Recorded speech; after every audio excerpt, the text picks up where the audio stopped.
I just got an expert witness report saying that my kids are being coached by mom in this custody case.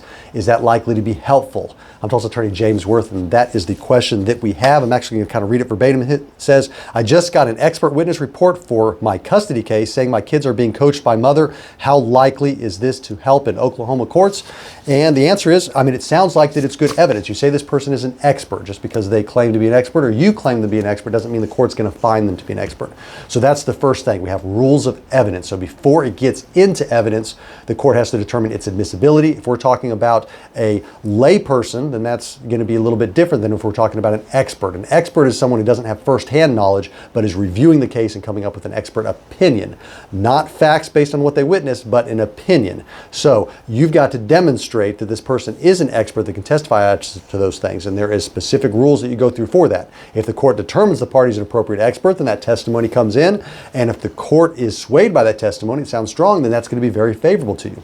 A lot of times what we see in cases, if one party has an expert that says one thing, the other party in preparing for trial, because you do discovery, so you have an idea. You have to disclose what you're bringing to trial, so they know that expert's coming in. The other side is like, how do we deal with this? They may get their own expert, and their own expert with the same sort of qualifications may say something different. That's where we have a battle of the experts. So if we have one expert that says this, one expert that says that, the court may find they kind of cancel each other out and ignore the whole thing, or the court may find this expert was very believable and the other one just not as credible, and they believe one over the other. So the fact that you've got an expert that's willing to say something that sounds like it's important to your case, if the kids are being coached, then that would mean that the evidence coming from the kids, if it's negative for you, the court may not take it as seriously if there's allegations that the kids are being coached. So it's important evidence that could have a huge impact on your case, but doesn't mean it necessarily will if, one, you can't get the expert testimony entered into evidence, or two, the court doesn't find the expert testimony to be very persuasive, or three, if there's an expert on the other side that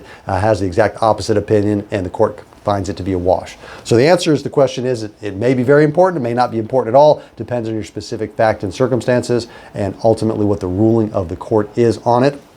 So you're going to want to talk to an attorney privately and confidentially to review this in more detail, to give you specific, strategic, actionable legal advice based on your facts. To get an appointment scheduled with an attorney at my office, you can go online to makelawEasy.com.